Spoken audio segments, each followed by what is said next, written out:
Okay, your last assignment for me is to organize your Google Drive. Maybe you're somebody who keeps it very well organized, but so many times I see that middle school students do not keep their drive well organized. So we're going to do these things: out with the old, in with the new.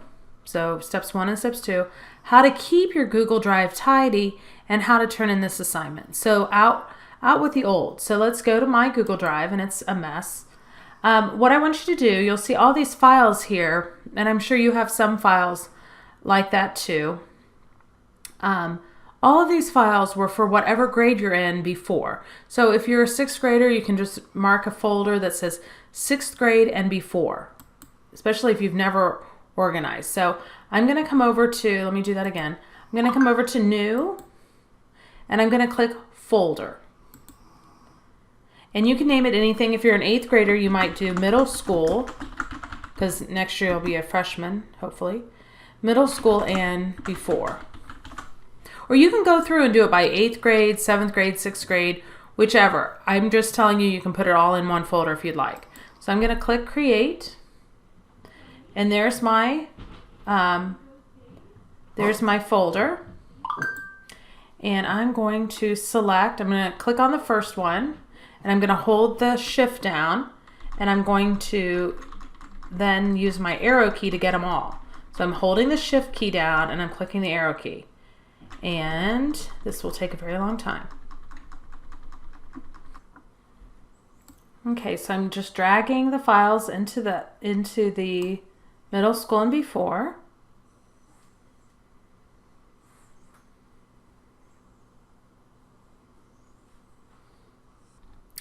Okay, so now you should be left with just a very few folders and no open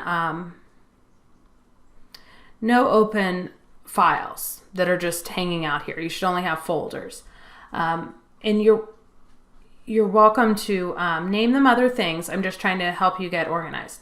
So now I'm going to say in with the new. So what we're going to do is go back to our Google Drive and click on new and do a new folder.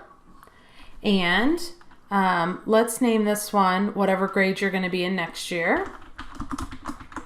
So I'll act like I'm a 7th grader, so 8th grade. I'm going to create it. And there it is right there. So now we have this 8th grade folder. We're going to put folders inside of it to get ready for the next school year. Even though lots of things will be organized through Google Classroom, this is always, it's always a good place to have so that you can, when you work on other things that are outside of Google Classroom, you have a place to put them. So I'm going to click on new, and I'm going to do a new folder. And I'm going to say you should create folders for each one of your classes inside of your 7th grade, 8th grade, freshman, whatever grade you're going into next year.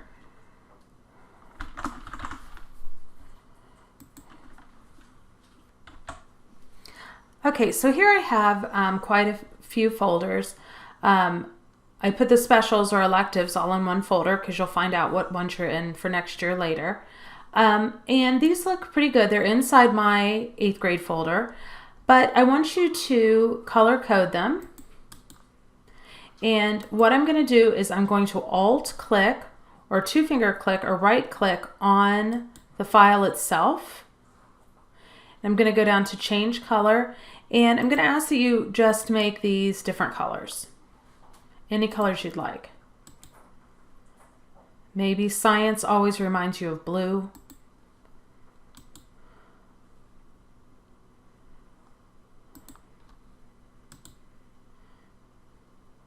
You can coordinate these with maybe the color of the folder or the physical folder that you have for classes. So now they're all color coded. And let's go back to our list.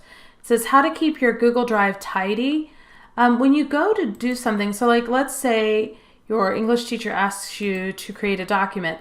If you open up ELA and then go to new and create a Google Doc or sheet or Google Slide or any of the things, if you do that inside there, it will automatically put it in.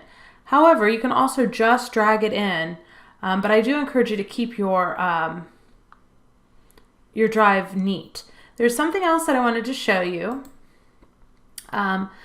Sometimes I'm a visual person and I use a lot of emojis. So let's say you want to rename these. I'm going to do an Alt-click and do a rename for this one.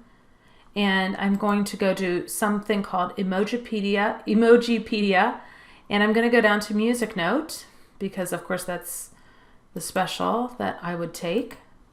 Whoops. And you can put your emoji right there at the beginning or at the end or both. And sometimes visually you can find things easier when you have an image. So I Alt-click, I go down to rename. Oh, there it is.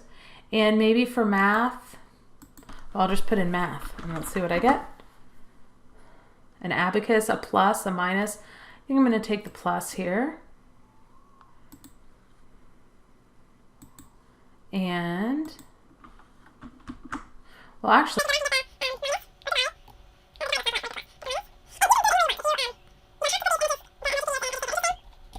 so there you go. Now, the last thing says how to turn in this assignment. What I need for you to do is once you get your next year's grade up here and you've made these, that's what I want to see. I want to see a screenshot of this. You can screenshot by Control, Shift, and then the Windows key. It's the odd key above your 6 key, and you click and drag over it. Or if for some reason that's not working for you, you can take a picture with a phone if you'd like and email it to yourself so that you can turn it in. In Google Classroom, what I'd like for you to do is add the file.